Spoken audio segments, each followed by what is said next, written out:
বন্ধুসকল আপোনালোকে চাই আছে ৰিয়েল ফেক্টছ আছাম। এইকেইদিন গ্ৰেড 4 যি ইণ্টাৰভিউ পৰীক্ষা অনুষ্ঠিত হৈ আছে তাত প্ৰাৰ্থীসকলে জনোৱা কিছুমান প্ৰশ্ন আৰু কিছুমান আমাৰ চেনেলৰ তৰফৰ পৰা সম্ভাৱ্য প্ৰশ্নৰ শিতান লৈ এই ভিডিঅ'টো আপোনালোকৰ বাবে লৈ আহিছোঁ। স্ক্ৰীনত দেখা এনেকুৱা ধৰণৰ পুৰণি অসমীয়া কবিতা গাবলৈ দিছে বুলি আমি গম পাইছোঁ। অ ফুল নুফুল কিয়। এনেকুৱাকৈ 4-5 লাইন গোৱাৰ পিছত এই কবিতাটোৰ পৰা কি বুজা যায় সুধিছে। যেতিয়া প্ৰাৰ্থীগৰাকীয়ে কৈছে যে এজনে আনজনক পাচি থকা বুজায়, যে এজনে আন এজনলৈ ঠেলি থাকে দুখটো। গতিকে অসমীয়া জাতিটো এনেকুৱা নেকি সুধিছে, যে অসমীয়া জাতিটো কেঁকুৰা জাতি নেকি, এজনে আনজনলৈ ঠেলি থাকে নেকি? চাকৰি কৰিলে তুমি তেনেকৈ কামবিলাক এজনে আনজনৰ পৰা তেনেকৈ ঠেলি থাকিবা নেকি? এনেকুৱা ধৰণৰ গীতবিলাক সুধি ৰেফাৰেঞ্চত আপোনালোকক এনেকুৱা কুৱেশ্যন সুধিব পাৰে। এজন প্ৰাৰ্থীক এইবাৰ সুধিছে এনেকুৱা প্ৰশ্ন। অন্য এগৰাকী প্ৰাৰ্থীক কাজিৰঙাৰ ৰেঞ্জেছ কেইটা সুধিছিলে। 4টা ৰেঞ্জেছ আছে, কঁহৰা, বাগৰি, অগৰাতলি আৰু বুঢ়া পাহাৰ। এইকেইটা হৈছে 4টা ৰেঞ্জেছ। অন্য এটা প্ৰশ্ন কৰিছিলে যে নামদাঙৰ শিলৰ সাঁকো কোনে সাজিছিলে, কাৰ দিনত, কোনজন ৰজাৰ ৰাজত্বকালত সজা হৈছিলে। ৰুদ্ৰসিংহৰ দিনত সজা হৈছিলে। ইয়াৰ পিছত ধোদৰ আলিৰ কথা সুধিছে, যে এলেহুৱা মানুহবিলাকৰ দ্বাৰা যিটো ৰোড সজাইছিলে সেইটো কি হয়। ধোদৰ আলি কোনে সাজিছিলে, গদাধৰ সিংহৰ দিনত, গদাধৰ সিংহৰ ৰাজত্বকালত এই আলি সজা হৈছিল। ইয়াৰ পিছত সুধিছিলে হামৰেন কোনখন ডিষ্ট্ৰিক্টৰ হেডকোৱাৰ্টাৰ হয়, ৱেষ্ট কাৰ্বি আংলঙৰ। অন্য এটা প্ৰশ্ন সুধিছিলে মৃত্যুঞ্জয় পুথিখন কোনে ৰচনা কৰিছিলে, বীৰেন্দ্ৰ কুমাৰ ভট্টাচাৰ্য। জ্ঞানপীঠ বঁটা বিজয়ী উপন্যাস আছিলে, 1983 চনত পাব্লিছ হৈছিলে। এতিয়া লৈ আহিছোঁ আমাৰ চেনেলৰ তৰফৰ পৰা আহিব পৰা কিছুমান সম্ভাৱ্য প্ৰশ্ন বা কিছুমান ইনফৰমেশ্যন, য'ৰ পৰা আপোনালোকক প্ৰশ্ন সুধিব পাৰে। পৰ্যটন বিভাগত ৰুৰেল চাৰ্ম অসমত কি আছে, মায়ং। যাদু মন্ত্ৰৰ বাবে বিখ্যাত মায়ঙত 4টা মন্দিৰ আছে, কেঁচাই খাইটি মূৰ্তি, বুঢ়া মায়ং, শিলৈখুণ্ডাৰ নৰসিংহৰ আশ্ৰম আৰু হাতীমূৰীয়াৰ গণেশ মন্দিৰ, কাছশিলাৰ শিৱৰ মূৰ্তি। গতিকে এইবিলাক হৈছে মায়ঙৰ কেইটামান মন্দিৰ। আৰু মায়ঙতে গঠন হৈছে Mayong village museum and research centre. আৰু শুৱালকুছি কিহৰ বাবে বিখ্যাত, মুগা, ৰেচম, এৰী, মেজাংকৰি আদিৰ বাবে বিখ্যাত। শুৱালকুছিক মানচেষ্টাৰ অৱ দ্য ইষ্ট বুলি কোৱা হয়। আৰু 4th BC-ত ইয়াক স্বৰ্ণকুছি বুলি কোৱা হৈছিল এই ঠাইখিনিক। আৰু শুৱালকুছিলৈ যোৱাৰ ৰাস্তাতে গন্ধমৌ আছে। এই গন্ধমৌ প্ৰশ্নটো বিটিয়াৰ টেটতো কিন্তু সুধিছিলে দেই এই প্ৰশ্নটো। গতিকে যিটো ব্ৰহ্মপুত্ৰৰ পাৰত কৃষি পৰ্যটনৰ লগত জড়িত। এই যিখিনি কথা আলোচনা কৰি আছোঁ এইখিনি হৈছে অসমৰ গ্ৰাম্য পৰ্যটন, ঠিক আছে। আৰু হাজো অঞ্চলটো ফ্লৰিকালচাৰ, ফুল সংস্কৃতিৰ বাবে বিখ্যাত। আৰু হাজোতেই মৰিয়া কমিউনিটিয়ে পিতলৰ শিল্পৰ চৰ্চা কৰে। এইবিলাক ইনফৰমেশ্যন ডাইৰেক্ট ৱেবছাইটৰ পৰা তুলি দিয়া হৈছে। আৰু এটা পৰ্যটনৰ উল্লেখযোগ্য স্থান হৈছে ডিব্ৰুগড়ৰ নাহৰকটীয়া চাচনি মেৰবিলত পৰ্যটন গঢ়ি উঠিছে। 250 বিধৰ অধিক প্ৰজাতিৰ ফ্ল'ৰা, 200তকৈ অধিক প্ৰজাতিৰ পক্ষী দেখা পোৱা যায়। আৰু যি পায় আপোনালোকক দুটামান কৈ দিছোঁ। এইবিলাক হোৱাইট উইং, উট ডাক, দেওহাঁহ আহে, বেলেগ বেলেগ ধৰণৰ শগুন আহে, এইবিলাক আহে। আৰু ইয়াত পৰ্যটকক ক'লা চাহ আৰু তিলপিঠা খাবলৈ দিয়া হয়। এইটো এটা উল্লেখযোগ্য আতিথ্য প্ৰদান কৰা হয়। তিলপিঠা আৰু ক'লা চাহ ইয়াত খাবলৈ দিয়া হয়। আৰু অসমৰ সম্পদ চাহৰ ওপৰত প্ৰশ্ন হ'ব পাৰে। 1823 চনত ৰবাৰ্ট ব্ৰুছে চাহ আৱিষ্কাৰ কৰিছিলে। আৰু 800খন ডাঙৰ আৰু প্ৰায় 60,000তকৈ অধিক সৰু চাহ বাগিচা অসমত আছে। আৰু 17%তকৈ অধিক শ্ৰমিক ইয়াত জড়িত হৈ আছে।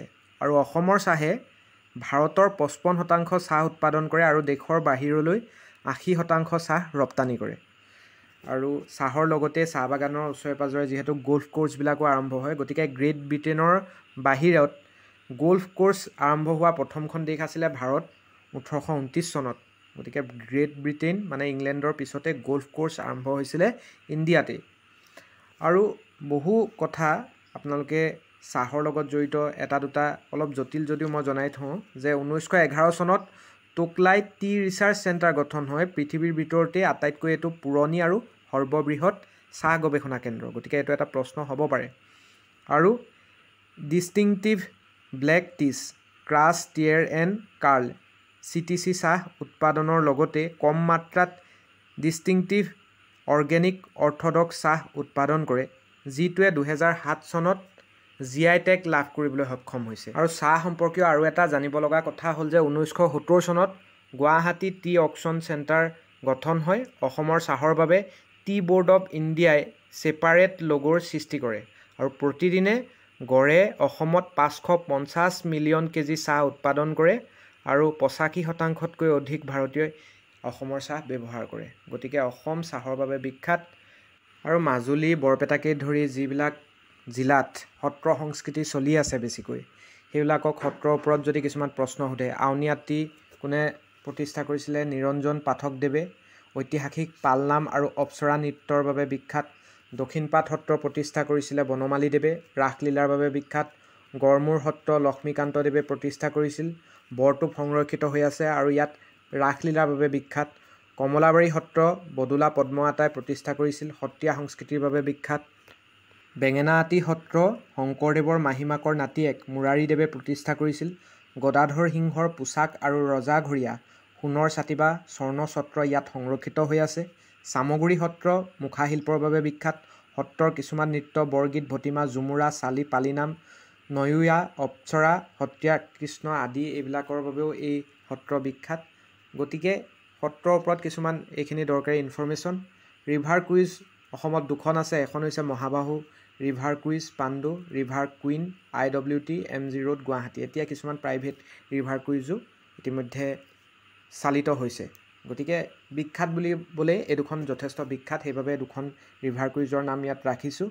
আৰু কাজিৰঙা ৰাষ্ট্ৰীয় উদ্যানৰ ওপৰত কেইটামান আপোনালোকক গুৰুত্বপূৰ্ণ ফেক্টছ এতিয়া ক'ম। আপোনালোকে নিজৰ ডিষ্ট্ৰিক্টৰ লগত সংগতি ৰাখি যিবিলাক ইনফৰ্মেশ্যন আপোনাৰ কামত আহিব বুলি ভাবে মনত ৰাখি ল'ব। মই সমজুৱাভাৱে যিহেতু কৈ আছোঁ কথাখিনি, কোনো ডিষ্ট্ৰিক্টক ফ'কাছ নকৰাকৈ সমজুৱাভাৱে কথাখিনি কৈ থকা হৈছে। ইয়াত কি আছে? IUCN ৰেড লিষ্টৰ 15বিধ জন্তু পোৱা যায় আৰু পৃথিৱীৰ ভিতৰতে আটাইতকৈ বেছি গড়, বনৰীয়া মহ আৰু ইষ্টাৰ্ণ স্বাম্প ডিৰ পোৱা যায়। আৰু তদুপৰি বৃহৎ মাত্ৰাত ভাৰতীয় হাতী, গড়, বনৰীয়া মেথুন, ফিলিপাইনৰ হৰিণ এইবিলাক পোৱা যায়। আৰু এছিয়াৰ গড়, বেংগল বাঘ, এছিয়াৰ হাতী, বনৰীয়া মহ আৰু হৰিণ, স্বাম্প ডিয়েৰ এইকেইটা কাজিৰঙাৰ বিগ 5 বুলি কোৱা হয়। 2006 চনত ব্যাঘ্ৰ প্ৰকল্প ইয়াত আৰম্ভ হয় আৰু গল্ডেন ৱাইল্ড টাইগাৰ পোৱা একমাত্ৰ ঠাই হৈছে কাজিৰঙা অসমৰ। আৰু গেংগেজ ডলফিনো ইয়াত পোৱা যায়। বাৰ্ড লাইফ ইণ্টাৰনেশ্যনেলৰো ষ্টেটাছ লাভ কৰিছে। আৰু কাজিৰঙা ৰাষ্ট্ৰীয় উদ্যানক বায়'ডাইভাৰ্চিটি হটস্পট বুলি কোৱা হয়। গতিকে যথেষ্ট সন্মান থকা, পৃথিৱীয়ে চিনি পোৱা ৰাষ্ট্ৰীয় উদ্যান হৈছে কাজিৰঙা ৰাষ্ট্ৰীয় উদ্যান। গতিকে এইখিনি হৈছে আমাৰ চেনেলৰ তৰফৰ পৰা অসম ৰিলেটেড, অসমৰ পৰ্যটন ওপৰত আৰু অসমৰ চাহৰ ওপৰত কিছুমান গুৰুত্বপূৰ্ণ ইনফৰ্মেশ্যন, যি আপোনালোকে ডিষ্ট্ৰিক্ট ৱাইজ কিছুমান বস্তু লিংক লগাই আপোনালোকে লিখি ৰাখিব বা আপোনালোকে মনত ৰাখিবলৈ চেষ্টা কৰিব। আৰু কিছুমান প্ৰশ্ন সুধিছে ভূপেন হাজৰিকা, বিশেষকৈ অসমৰ যিহেতু ভাৰতৰত্ন বঁটা পোৱা এগৰাকী অন্যতম উল্লেখযোগ্য ব্যক্তি, দুগৰাকীয়ে লাভ কৰিছে। তাৰ ভিতৰত দ্বিতীয়গৰাকী হৈছে সুধাকণ্ঠ ডক্টৰ ভূপেন হাজৰিকা। তেখেতৰ জন্ম চনটো মনত ৰাখিব, 8 ছেপ্টেম্বৰ 1926 চনত তেখেতৰ জন্ম হয়। ক'ত হৈছিলে সেইটো প্ৰশ্ন সুধিছে। শদিয়া, অসম, ব্ৰিটিছ ইণ্ডিয়াত তেখেতে জন্মগ্ৰহণ কৰিছে। তেতিয়া যিহেতু ইণ্ডিয়া ব্ৰিটিছৰ শাসনত আছিলে, গতিকে ব্ৰিটিছ ইণ্ডিয়া বুলি কোৱা হৈছে। আৰু মৃত্যু হৈছিলে 2011 চনৰ 5 নৱেম্বৰ তাৰিখে মুম্বাইত তেখেতৰ মৃত্যু হৈছিল। আৰু তেখেতৰ আপোনালোকে এৱাৰ্ডবিলাক মনত ৰাখিব। পত্নী আছিলে প্ৰিয়ম্বদা পেটেল। আৰু এৱাৰ্ড কি কি পাইছিলে? ভাৰতৰত্ন পাইছিলে মৰণোত্তৰভাৱে 2019 চনত। পদ্মবিভূষণ লাভ কৰিছিলে 2012 চনত মৰণোত্তৰভাৱে। পদ্মভূষণ লাভ কৰিছিলে 2001 চনত। পদ্মশ্ৰী বঁটাৰে সন্মানিত হৈছিলে 1977 চনতে। আৰু দাদা চাহেব ফাল্কে বঁটা লাভ কৰিছিলে 1992 চনত, প্ৰথম অসমীয়া। আৰু সংগীত নাটক একাডেমী ফেলোশ্বিপ লাভ কৰিছিলে 2008 চনত। তেতিয়া অসমৰ সৰ্বোচ্চ অসামৰিক বঁটা অসম ৰত্ন বঁটাৰে সন্মানিত হৈছিলে 2009 চনত। আৰু ফ্ৰেণ্ডছ অফ লিবাৰেশ্যন ৱাৰ অনাৰ লাভ কৰিছিলে 2011 চনত। ইয়াৰ লগতে তেওঁ বেষ্ট ফিচাৰ ফিল্ম পাইছিলে শকুন্তলা, ডাইৰেক্টেড বাই ভূপেন হাজৰিকা, 1961 চনত 9ম যিটো নেশ্যনেল ফিল্ম এৱাৰ্ডছ হৈছিলে তাত পাইছিলে। আৰু the best music director national award পাইছিলে চামেলি মেমচাব বোলছবিখনৰ বাবে। 23 নম্বৰ নেশ্যনেল ফিল্ম এৱাৰ্ডত পাইছিলে 1975 চনত। ইয়াৰ লগতে অৰুণাচল প্ৰদেশৰ পৰাও গ'ল্ড মেডেল লাভ কৰিছিলে। আৰু এটা উল্লেখযোগ্য কথা হৈছে তেখেত হৈছে প্ৰথমজন ভাৰতীয় যিয়ে এছিয়া পেচিফিক ইণ্টাৰনেশ্যনেল ফিল্ম ফেষ্টিভেলত বেষ্ট মিউজিক এৱাৰ্ড পাইছিলে। গতিকে first Indian to win best music for the film Rudaali at the Asia Pacific International Film Festival in Japan 1993 তেখেতে লাভ কৰিছে আৰু তেখেতক অনাৰী ডিগ্ৰী দিছে তেজপুৰ ইউনিভাৰ্চিটিৰ পৰা বহুতে লাইফ টাইম এচিভমেণ্ট এৱাৰ্ড দিছে এনেকুৱা তেখেতৰ বহুত কিন্তু সন্মান আছে এইখিনি আপোনালোকে মনত ৰাখিলেই হ'ব এনেকুৱা ধৰণৰ এটা দুটা প্ৰশ্ন সুধিব পাৰে জন্ম ক'ত হৈছিলে মৃত্যু ক'ত হৈছিলে ইয়াৰ ওপৰতো প্ৰশ্ন হ'ব পাৰে গতিকে এইখিনিয়ে আজি আপোনালোকৰ বাবে গুৰুত্বপূৰ্ণ ইনফৰমেশ্যন লৈ আহিলোঁ আৰু কিছুমান ইনফৰমেশ্যন মই অলপ টানকৈয়ে আপোনালোকৰ বাবে লৈ আহিছোঁ কাৰণ আপোনালোকক ৰেফাৰেঞ্চত কেতিয়াবা এটা দুটা টান প্ৰশ্নও সুধি দিব পাৰে গতিকে অলপ জটিল হ'লেও অতিৰিক্তভাৱে বেছি মই ইনফৰমেশ্যন ইয়াত এড কৰিছোঁ আজিৰ ভিডিঅ'টোত আমাৰ চেনেলৰ তৰফৰ পৰা গতিকে চব যে ইয়াত সোধা ইয়াত কোৱা সকলো কথাই ইণ্টাৰভিউত সুধি আছে সেই কথা আমি দাবী কৰিবলৈ নাযাওঁ অতিৰিক্ত তথ্য ইয়াত বহুত এড কৰা হৈছে এই ভিডিঅ'টোত সেইটো স্পষ্টীকৰণ আগতীয়াকৈ দি দিছোঁ গতিকে নতুনকৈ চাই থকাসকলে চেনেলটো ছাবস্ক্ৰাইব কৰি দিব এনেকুৱা দৰকাৰী ইনফৰমেশ্যন আৰু আপোনালোকৰ হেল্পফুল ভিডিঅ'সমূহৰ আপডেট পাই থাকিবৰ বাবে কাষত থকা বেল আইকনটো আপোনালোকে প্ৰেছ কৰি দিব ধন্যবাদ